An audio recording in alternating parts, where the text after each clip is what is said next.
One of the great charms of the gardens is the way in which surprising new scenes opened around each bend of the path. This narrow, brick-lined path leads you to the entrance of a secluded secret garden with small, antique, wrought-iron benches and table. Mr. Maclay created the secret garden so that he would have a hideaway, quiet place where he could come and work without too many interruptions. In Mr. Maclay's time, this garden had an intimate and cozy, shady atmosphere that has been unbalanced by hurricanes in recent years. The park staff is working to restore its private, secluded nature.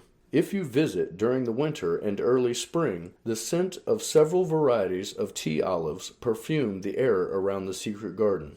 Growing along the perimeter of the small open space covered with pine needles is Ferny salogenella, technically a moss, holly fern, narrow-leafed mahonia, lavender azaleas, as well as native plum-leaf azaleas and ashy magnolia, the rustic black haw. Growing along the entryway is the Florida anise, a native broad-leafed evergreen shrub with a dark green foliage and featuring starry red flowers in the spring. After you've taken your time to relax and enjoy the secret garden, continue around the bend to the right to find another small pool and statue. Take a few moments to sit there and enjoy the scene. The bronze fountain is by an American artist named Janet Scudder. In 1912, a feature article in the New York Times described Scudder as one of the foremost woman sculptors of America. She was one of the first Americans to focus on bronze ornamental garden fountains. She created at least 30 fountains as commissions for the homes and gardens of wealthy Americans. Some of her pieces are featured in the Metropolitan Museum of Art.